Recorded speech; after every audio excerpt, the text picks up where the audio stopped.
Buenos días, mi nombre es Elizabeth Bejarano Moreno, soy enfermera jefe del área de radiología. El día de hoy hablaremos de la hipertensión portal. Vamos a hablar de su definición y su fisiopatología. Primero, ¿qué es la hipertensión portal? Tenemos el esquema del sistema portal, formado por los vasos sanguíneos que van a venir del sistema gastrointestinal y de la vena esplénica.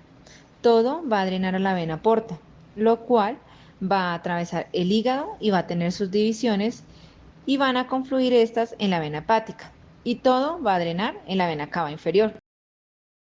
Entonces, la hipertensión portal sería el aumento de la presión en cualquier parte de este sistema o cuando el gradiente de presión venosa hepática es mayor a 5 milímetros de mercurio, el cual va a depender de la presión de la vena porta o la vena cava inferior. A nivel normal, esto normalmente está en un valor entre 3 y 5 milímetros de mercurio.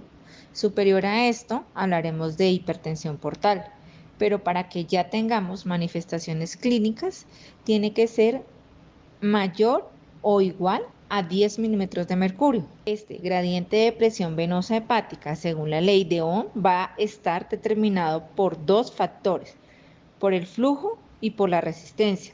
Entonces, tendríamos que al menos uno de ellos tendría que estar aumentado para tener una hipertensión portal. O bien el aumento en el flujo o bien el aumento en la resistencia. O tener una patología como la cirrosis, donde están aumentado el flujo y la resistencia. El aumento del flujo va a producirse cuando hay una vasodilatación periférica o una vasodilatación esplénica. Esta se vasodilata y tendríamos un hiperflujo. Y un aumento en la resistencia puede ocurrir si hay un obstáculo en cualquier parte del sistema venoso o el sistema porta, el cual me va a generar un aumento de la resistencia, o si hay una alteración en los vasos sanguíneos, una alteración en la morfología o una alteración en el parénquima hepático. Entonces, otra forma de clasificar o otra forma de entender la hipertensión portal es si lo evaluamos a nivel prehepático, a nivel hepático o a nivel poshepático. A nivel prehepático, ¿qué podemos decir? Esto ocurre si tenemos una trombosis en la vena porta o una trombosis en la vena esplénica. Esto me va a condicionar que aumente la resistencia. Y a nivel hepático, si tenemos una enfermedad, me va a dañar el parénquima hepático, como es el caso de la cirrosis. Va a haber una fibrosis y va a haber unos nódulos de regeneración.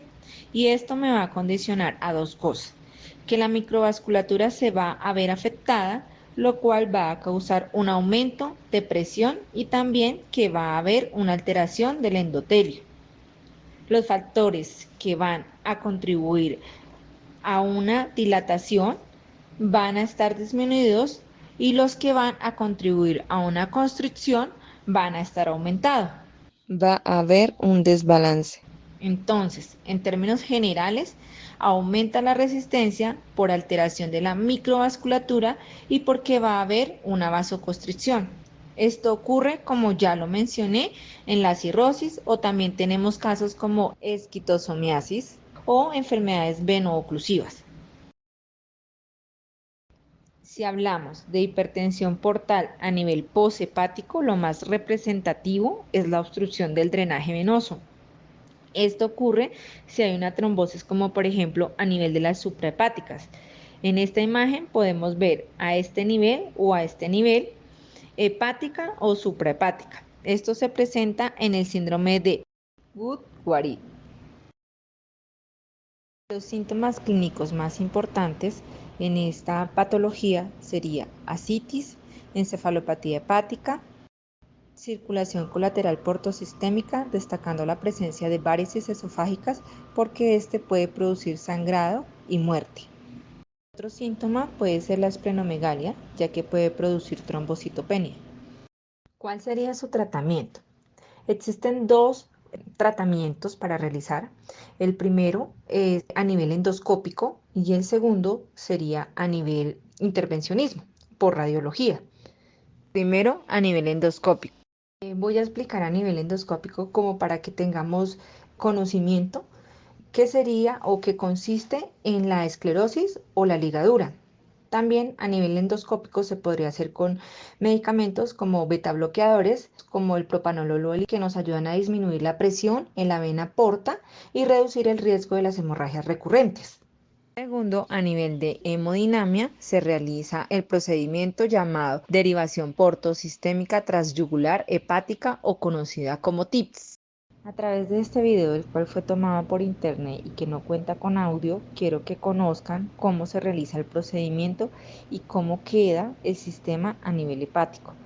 La idea es derivar la circulación portal a la circulación sistémica, es decir, a la vena hepática o a la vena cava inferior, con el fin de disminuir la presión y mejorar el flujo.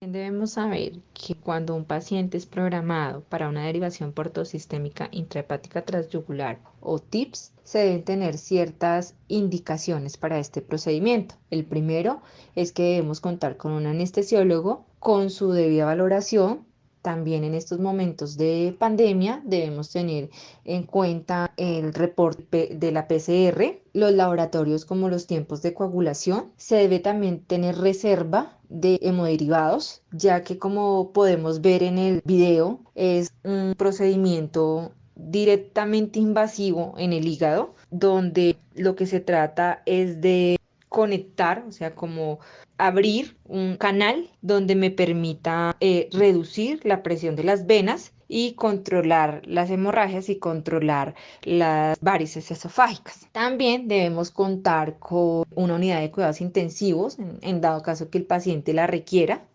¿Qué exámenes deberíamos realizar para descartar o confirmar si tenemos una hipertensión portal? Primero, la evaluación de la historia clínica del paciente, un examen físico, unas pruebas de sangre. Este examen se realiza a nivel de radiología. Tenemos el ultrasonido Doppler, tenemos el TAC y tenemos la resonancia magnética. Un ultrasonido como una ecografía y también, como les mencionaba anteriormente, una endoscopia. De las pruebas sanguíneas, debemos conocer que lo importante es saber cómo está la función del hígado. Existen varias pruebas sanguíneas, pero las que tenemos que tener en cuenta son las transaminasas, el asparto de transaminasa, la fosfatasa alcalina, las albúminas, la bilirrubina, el lactato de deshidrogenasa, los tiempos de protrombina. ¿Cuáles son los cuidados de enfermería? Primero, control de signos vitales, presión arterial, temperatura, frecuencia cardíaca, frecuencia respiratoria.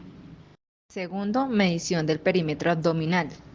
Informar de forma clara al paciente y su familia sobre la enfermedad y sus cuidados.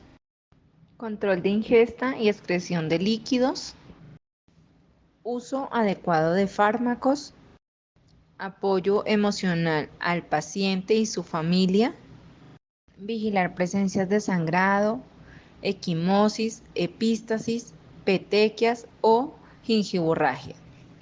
Tener una alimentación balanceada, higiene estricta. Las normas de asepsia han de ser extremadamente estrictas en cada una de las técnicas que se realicen para el paciente.